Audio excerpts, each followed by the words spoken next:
up, guy? What is up, guy? Welcome back. Welcome back to what Josue has to say. Welcome back to my humble little podcast. The ultimate fuckboy, frat boy, chalice. It's from my college years. I decided to bring it in. Because I was like, it's kind of gimmicky, like this, like this podcast is. So a little housekeeping before I start the episode. I do want to say that I know I said before the month of April I'd have the episodes up on Apple and Spotify podcasts, but it looks like it's going to take a little while because there's some editing I have to do to the sound because some of them sound fucking terrible. I still haven't really figured out the editing intricacies of all that, so that's coming up soon at some point. I'll do it for all the episodes, as well as next episode is going to be kind of like I'm getting political again, but I promise this isn't going to be like a theme, guys. The only reason I'm going to go back to that is because since I had Linda on the past episode and she kind of expressed more of a conservative type of like views, and not just national but local, I want to have somebody on that expresses the opposite side of the aisle, right? Because that's the importance of that type of conversation, is to have that conversation and listen with intent of understanding the other side. And that's how, people come into agreements or better understanding of one another and end such a divide. So I'm taking it upon myself to end this national divide. You know what I mean, though. So yeah, I'm gonna have a friend on that he has some liberal views, and that's what next episode is going to be about.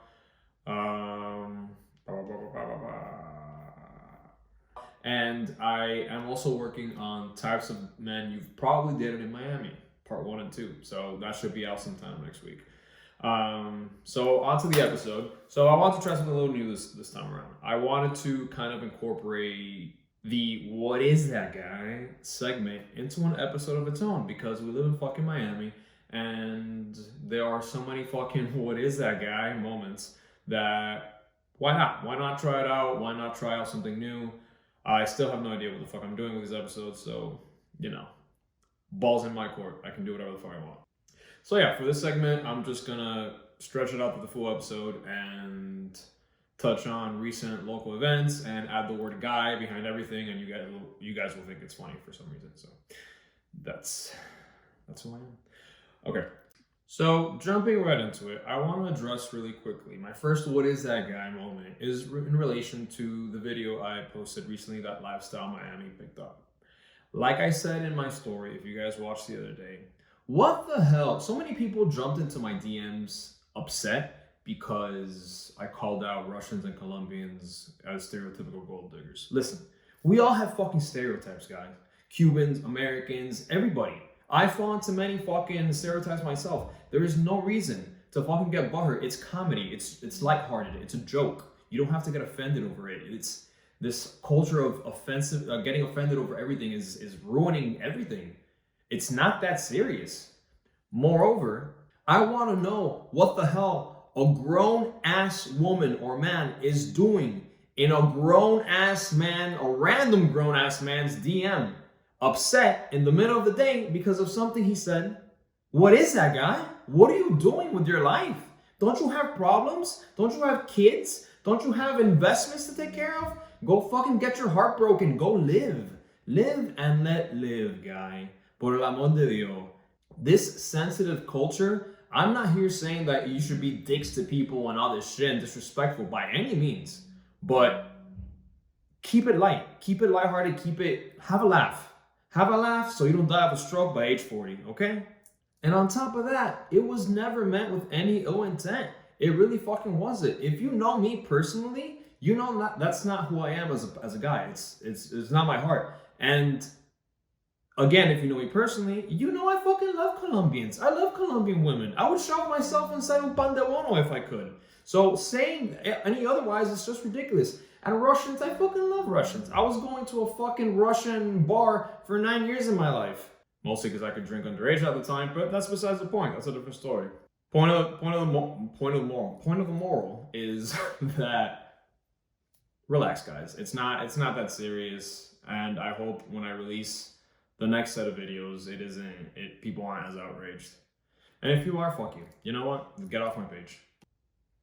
Getting mad over stereotypes. Stereotypes exist for a reason. They're not accurate for everyone, but they exist for a fucking reason. That's why they're fucking stereotypes. Shit, yo, I'm Cuban, Hialeah born in Hialeah Hospital, went to Hialeah High. The jokes write themselves, guy. I fall into come on, stereotype. Anyway, next stop is spring break. It's over, baby. Thank God. But now we just gotta prep fucking our leftover bancuanos for battle for Memorial Day weekend. You ever seen one of them shits when it gets cold? You could fucking club someone over the head and kill them with that shit, guy. Anyway, Miami Beach made national news for its spring break antics recently. The city decided to shut down Ocean Drive with intent of getting a drunk mob of tourists and spring breakers to disperse and go home at 8 p.m.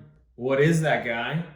And then they were surprised by the fact that the mob decided, in fact, not to go home, obviously because they're fucking drunk and they're on vacation and they're spring breakers and it's 8 p.m. And so they went up in residential neighborhoods and started partying there, destroying residential property, cars, etc. I want to know who the fucking buffoon was that actually thought that was a bright idea and it was going to work. What is that, guy? Who comes up with that? What a terrible fucking strategy. I'm not a fucking city official, but they could have at least tried to ease into it, like shut down certain businesses first, get people, separate them into certain areas, and slowly start dispersing them. Kind of like cattle, you know? Maybe they should have gotten a fucking farmer in there from Homestead. I don't fucking know. And then you're surprised, and that shit makes national news when people are like all over the fucking residential streets. No, man, what is that? What is that, guy? And another crazy part was that all media outlets started reporting about, this was national, about Miami Beach and how emergency shutdown, blah, blah, blah. But they reported that it was because of COVID and because people weren't following COVID rules. And us being locals, we know that's simply just not fucking true. Things were shut down because the crowds got fucking insane. People, there was fights, there was shootings, people were walking out of restaurants. Cops were like just all over the place. It was pandemonium. See what they did? Pandemonium. People were just wilding the fuck out. Yet the media twisted it into some COVID thing. Probably for clicks or some shit. I don't know what the fuck the purpose for reporting it that way. Probably because it fits like the COVID fucking narrative and shit and it gets more clicks. I don't fucking know. It's still unethical fucking journalism. Do your fucking research. And also, I don't know if you guys saw, but those fucking spring breakers look twice divorced, nearing a fucking midlife crisis. I've never seen 40-year-old looking for spring breakers in my life before, but that's a whole different fucking story, man. Anyway, speaking of things that are over, curfew, baby, it's done. It's finito. We got that shit out of the way. The curfew that beat COVID. Anyway, I know a ton of you had no idea that there was a curfew, but there was a curfew that it was mostly for businesses. They had to shut down by 12 a.m. But it's Miami, guy. There's a bunch of fucking businesses that stayed open past midnight. I mean, I would know. I'm a fucking beach hood rat guy. I found myself getting home at 4 a.m. several times this pandemic. Very responsible, I know. But in all honesty, I never understood the point of the fucking curfew. I don't know what it was supposed to achieve. I don't know what the purpose was. The only thing that I could possibly conceive is that maybe it stopped groups of people from partying like too late into the night or some shit, but they could still party prior to that, before midnight. What is that, guy? What is that, guy? What is the purpose of that fucking curfew? I really don't understand what the logic was behind it. Like, does COVID just come out after midnight? Does it hide all fucking day and then it goes and leaves its little bat layer at night and finds its way into live and into every bottle girl's fucking mouth? I think there's very fucking minimal logic to that shit. I don't know what the fuck point was, but maybe it just for fucking appearances or the politics of it all. Y toda esa mierda that people have to abide by for fucking again, appearances and shit. Moving forward, we have the Million Maskless March, guy. Que pena, Dios mío. This is why Florida gets made fun of. On Sunday, a ton of people grouped up in Las Olas to protest wearing masks by burning them. They basically just grouped up, huddled up, and got a little box and set fire to it and started throwing some masks in. Made some s'mores. Just kidding, they weren't s'mores. And listen, I'm not exactly thrilled by the fucking masks. I'm not here being fucking, mask Mary and shit about it all, but this is all, in my opinion, a little silly, a little excessive. I mean, look at the fucking organizer of the fucking event, man. He has a fucking shirt on that says, "Masks are slavery." What is that, guy? What is that, guy? Date cuenta, amigo, por favor. That's a little intense, don't you think, Mike? And listen, I'm all about people expressing themselves and fighting for their beliefs and fuck the government, because quite honestly, I think by this day and age, we know that politicians, they don't give a fuck about their constituents. Their benefits are self-interest and corporate and whatever the fuck. But this is a little taggy, man. This is, even for Florida, this is other countries look at us and they're like, oh, yeah. That's why you guys get that rep. Do something different, man. Go fucking write a letter. Go TP your representative's house. I don't know, but this is a little excessive. How are you building a fucking fire in 87-degree weather, Mike?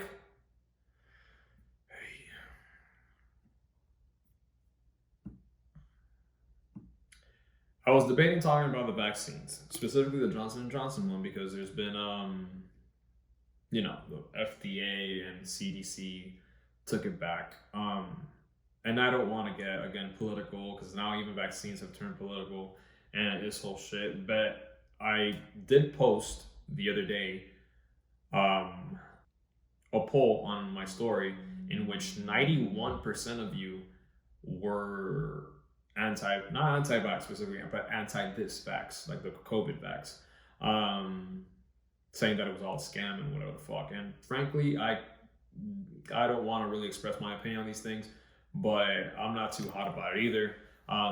Mostly because it's a brand new fucking drug and it needs to be tested. It needs time. These things have consequences. So now the Johnson & Johnson one was pulled back because 6 people got blood clots, right? My thing is, how many other side effects? It's been known that all of these vaccinations have side effects, like they do, including death in some occasions. There's been a ton of side effects with Pfizer, ton of side effects for the Moderna one and all this shit. But Johnson & Johnson, only 6 people have blood clots, and the CDC and FDA make a statement to stop injecting the vaccine. Why not the other ones? I'm thinking there's some other shit, man. I'm not here trying to wear a fucking tinfoil hat, but it raises a question. It raises, why are you guys concentrating on 6 blood clots and not all the other side effects the other ones have experienced, including tons of death? I don't know tons of death, but it's in there. Why? Sounds fishy to me, man. Ustedes, mira, mira lo que ustedes hacen. Bueno, vayan con Dios. Anyway, the next topic. It didn't just happen this week, because it happens every week. And it's launching a boat at Haulover. We see this shit on a weekly basis. If it's not Only in Dade, it's on Lifestyle Miami. It's some fucking dumb motherfucker trying to fucking launch his boat with his fucking rig, and either the rig ends up in the fucking water or his car ends up in the water, and it's this whole fucking scene. Like, get it together. Get it together. What is that? What is that, guy? Gentlemen and ladies, if your car is not big enough to pull the boat out of the water, has enough horsepower, has enough torque, whatever the fuck, it will end up in the water. If your parking brake isn't on, your car will possibly end up in the water. If you have a rear wheel drive truck, I have to say that's just slow because I can't say it in a row. I actually had to edit this 3 times because I couldn't get it out of my mouth. And you turn on your parking brake, the locked wheels are the back ones. not the front ones, not all four. And there's a possibility that your car will end up in the water. The last thing you want is to be flexing in front of a ton of chicks in bikinis and you end up with $40,000 in the water. Let's get it together. Now, this next topic isn't necessarily Miami related, but it could be because it's debaucherous, and so is Miami. But let's talk Lil Nas really quick, right? Lil Nas X or whatever the fuck his name is. According to major news sites, Spotify and Apple are removing his latest song, Montero. Fans have been complaining that they've been having difficulties streaming the song. And yeah, it's that song where he's like banging the devil or riding the devil or giving a lap dance, whatever the fuck. According to Pop Sugar, the reason for the track's sudden removal and issues across streaming platforms is still unclear, and neither Lil Nas X nor Columbia Records have been able to shed any light on the situation. Now listen, I haven't heard the song, I haven't seen the video. All I've seen is like that still, the image still from the video where he's like on top of the devil, whatever the fuck. And I can see why people who are easily offended, Christians or parents, would find that a little intense, because even I find it a little intense, and I'm not really offended by much, or am I religious by any means. But you can't be out here just fucking silencing people left and right, man. If these streaming companies, they don't have, from what it looks like, they don't have any factual, I guess, contract breachments or whatever the fuck. The reason why they're not playing the song is probably just because of backlash. But you can't just be silencing people out here just because you don't agree with them or because you're sensitive to whatever they're offering, or you know what I mean? You think it's offensive. That sets the tone that anyone can be silenced if you disagree with them, which to me is a little ludicrous. What is that, guy? It's scary. You can't just be out here. We have freedom of speech, whether you agree with it or not. Artists have always been known to push the envelope on these things. You know, back in the 80s, like people like shit on Prince and Madonna and all that shit for things that we look at now and think are, you know, meek and are like, it's not a big deal or as a big deal. You know, you're always gonna have people that are gonna find something to cry about. And I don't necessarily agree with this whole silencing culture. I think it's dangerous as fuck, you know? If you don't like something, just ignore it. Go about your day. No one's shoving shit down your throat. And on top of that, this only really offends religious Christians and shit, because if you're atheist or you're agnostic or whatever the fuck, how is this offensive? Satan is just a fictional character to you. It's like if Lil Nas was banging Scooby-Doo in the fucking, like, you know, it's like, it's irrelevant. It's like, okay, what is he doing? Like, let him be. Whatever. I don't know what's gonna happen with all that. I just think the whole silencing part is you know, wishy-washy. What is that guy? I did hear though that he said that if they do pull it, he was gonna like put up the song for streaming on Pornhub, which I thought was funny. Live your life, guy. Live and let live. Anyway, that's all the time we have for today, and by we I mean I. Thanks for tuning in. Thank you for the support. No, seriously, thank you for the support. Thank you for watching. Thank you for your DMs. It's been flooding this week, the good ones anyway. Feels good. Feels good to know that you guys are vibing with what I'm putting out, and what I'm creating. So appreciate it, guys. So yeah, I will be releasing the types of guys you've dated in Miami later this week. Monday. And I will have someone on for the next episode to talk more on the liberal side of things. Mostly Miami related, but you know, with a little overall national type of thing. It won't be, I'll try and make it funny for you guys, but you know, because yeah, it's important to hear out both sides, you know, to hear where people are coming from, to understand one another. So as always, please remember to like, subscribe, and share. Please share. Please share. I appreciate the love, I really do. Have yourselves a good day. Y no se metan con nadie para que nadie se la meta. See you next Thursday.